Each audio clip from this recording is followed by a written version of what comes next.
1년 넘도록 아름다운 예배를 이렇게 꾸준히 섬기다 보니까요, 이렇게 주변을 둘러보면 여러분들의 얼굴이 좀 익숙한 것 같습니다. 아, 이 자리에 앉아 계셨던 분이구나 하면서 여러분의 얼굴들이 좀 익숙해지는 것 같습니다. 그런데 여러분, 무언가 익숙해진다는 거 참 좋은 겁니다. 그런데 때로 그 익숙함이 계속되면 그 익숙함이 주는 편안함과 안도감에 취해서 우리가 소중함을 또 잃어버릴 때가 있습니다. 그런데 우리가 드리는 이 예배도 마찬가지입니다. 우리가 익숙함에 젖어들어서 그저 일주일에 한 번 나와 드리는 예배가 아니라 한 주간 사모하는 마음으로 기다리면서, 그리고 주님 앞으로 나와서 예배의 소중함과 감격을 경험하는 아름다운 예배자들이 되시길 주님의 이름으로 소망합니다. 혹 만약 여러분들 가운데 익숙함에 젖어서 그저 내가 습관적으로 예배를 드리고 있는 것이 아닐까라는 생각이 드시는 분들이 계신다면 제가 정말 좋은 솔루션 하나를 여러분에게 제공하겠습니다. 그럼 바로 3층으로 내려오셔서 예배 드리는 겁니다.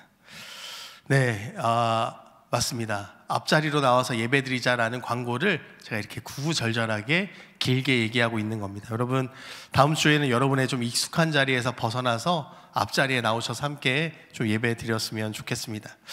오늘 우리가 읽은 이 본문 말씀, 시편 147편의 말씀은 하나님의 은혜에 감사하고 또 감격하는 구원받은 하나님의 자녀들이 할렐루야 하면서 하나님을 높이고 하나님을 찬양하는 것이 마땅한 일이다라고 오늘 우리에게 이야기하고 있습니다. 시편 147편이 시작하는 1절의 말씀 우리 같이 한번 읽어봤으면 좋겠습니다. 함께 읽겠습니다. 할렐루야, 우리 하나님을 찬양하는 일이 선함이요 찬송하는 일이 아름답고 마땅하도다. 아멘. 할렐루야 하고 외치면서 하나님을 찬양하는 것은 하나님의 은혜로 구원받은 저와 여러분의 확신에 찬 선언이며 또한 특권이다라는 것입니다.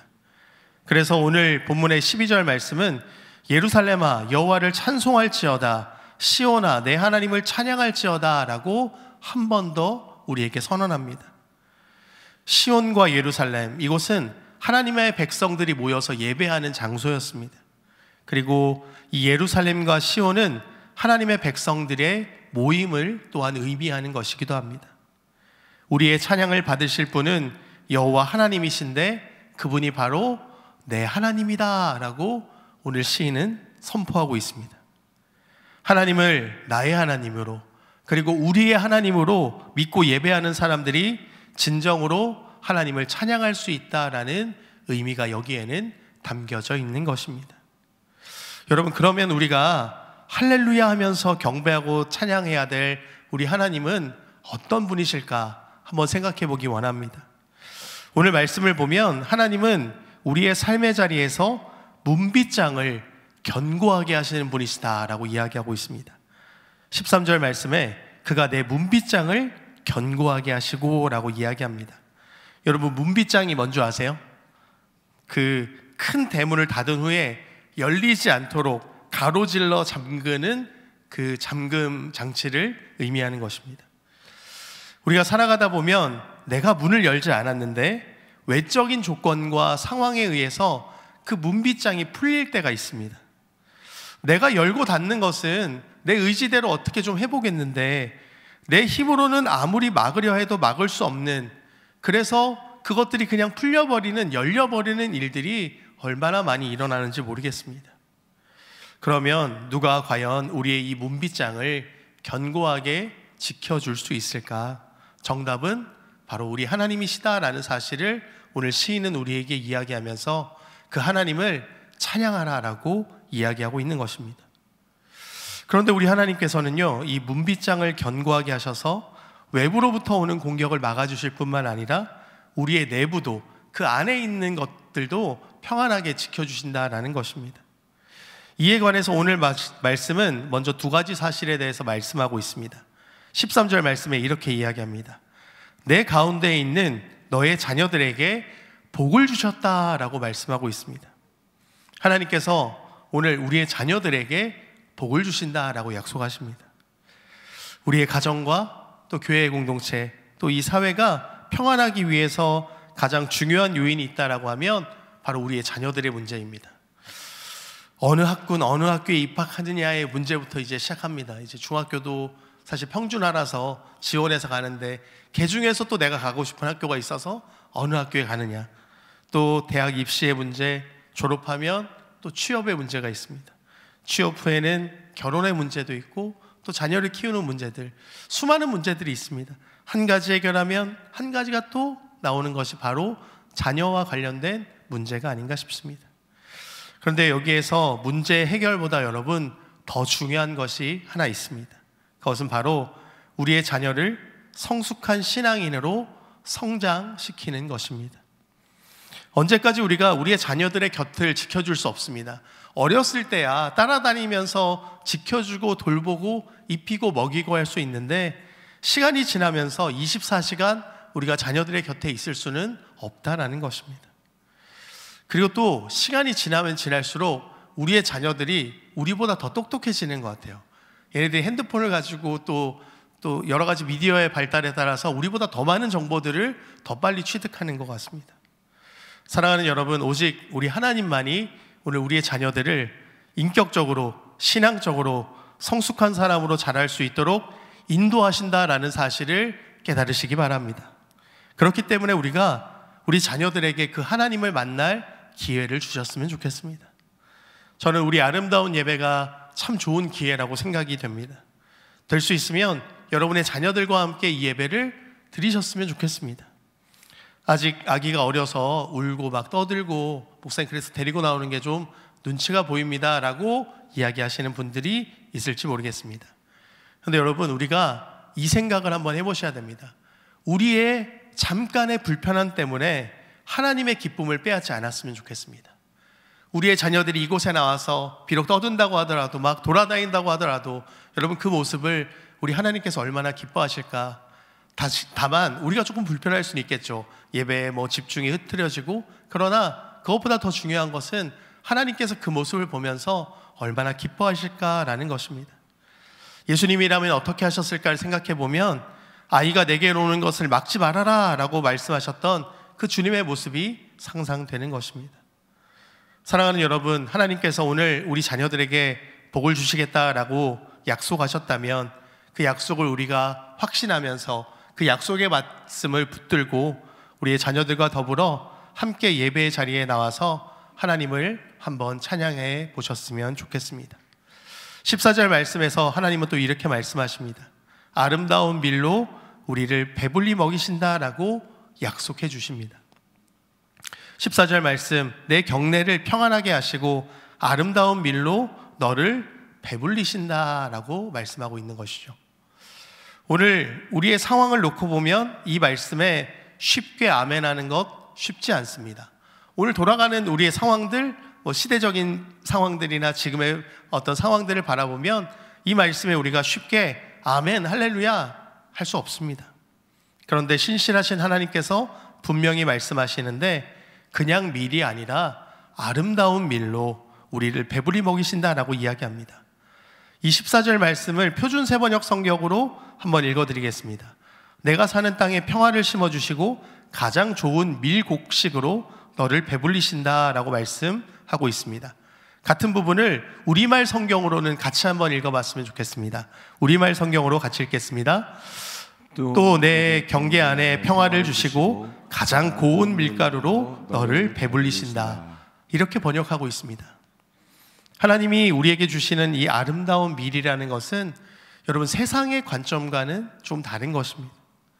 세상의 관점이나 기준이 아니라 하나님께서 보실 때에 우리에게 가장 좋은 것, 가장 아름다운 것으로 채워주신다라는 것입니다. 하나님, 제가 이런 게 필요하고 이런 게 좀 갖고 싶습니다. 근데 기도해도 하나님께서 안 주실 때가 있습니다. 그러면 그것은 당장 필요하지 않기 때문입니다. 신실하신 하나님은 우리의 삶을 가장 완전하게 인도하시는데 그 하나님께서 가장 아름다운 것으로, 가장 필요한 것으로 때를 따라 우리에게 공급해 주신다라는 의미가 여기에는 담겨져 있는 것입니다. 그러면서 여러분, 오늘 우리에게 하나님이 주시는 가장 중요한 축복을 이야기합니다. 우리는 이 축복을 기억하며 하나님 앞에 감사함으로 할렐루야 외치며 하나님을 찬양해야 하는 것입니다. 15절 말씀입니다. 그의 명령을 땅에 보내시니 그의 말씀이 속히 달리는도다 라고 말씀하고 있습니다. 같은 부분 우리말 성경입니다. 그분이 주의 계명을 땅에 보내시니 그 말씀이 빨리 퍼져나갑니다 라고 이야기하고 있습니다. 가장 아름답고 귀한 하나님의 복주심은 하나님의 말씀이 우리에게 주어지는 것이다 라는 것입니다. 그 말씀이 우리의 심령과 우리의 삶의 자리에서 속히 달리며 퍼지며 이루어져 가는 축복을 하나님께서 우리에게 주셨다라는 것입니다. 하나님께서 우리의 삶의 자리에 다른 기타의 것들을 주시는 그 궁극적인 이유가 있다라고 하면 그것은 바로 말씀의 은혜를 저와 여러분에게 주시기 위함이다라는 것입니다. 하나님의 말씀이 우리의 삶에서 속히 다름질하는 그런 신앙생활을 할 수 있도록 우리에게 은혜를 베풀어 주신다라는 것입니다. 그런데 16절 말씀 이하에 보면 이렇게 이야기하고 있습니다. 우리 같이 한번 읽어봤으면 좋겠습니다. 16절 17절 말씀 같이 읽겠습니다. 눈을 양털같이 내리시며 서리를 재같이 흩으시며 우박을 떡 부스러기같이 뿌리시나니 누가 능히 그의 추위를 감당하리요. 눈이 등장하고 서리가 등장하고 우박이 등장합니다. 이 눈과 서리와 우박은 우리를 굉장히 춥게 만드는 요소들입니다. 여러분, 이 추위를 누가 사라지게 할 수 있을까 한번 생각해 봅니다. 18절 말씀에 그의 말씀을 보내사 그것들을 녹이시고 바람을 불게 하신즉 물이 흐르는도다 라고 이야기하고 있습니다. 여러분, 이 18절의 말씀을 읽으시고 묵상하면서 어떤 한 장면이 떠오르지 않으세요? 저는 이 18절 말씀, 하나님만이 그것을 녹이시고 물이 흐르게 하신다라는 이 장면을 묵상하면서 오늘 설교의 제목을 봄과 같아서 라고 정했습니다. 추운 겨울이 지나고 따뜻한 봄바람이 불어서 겨우내 얼었던 것들이, 모든 얼은 것들이 녹아내리는 그 장면이 연상되었습니다.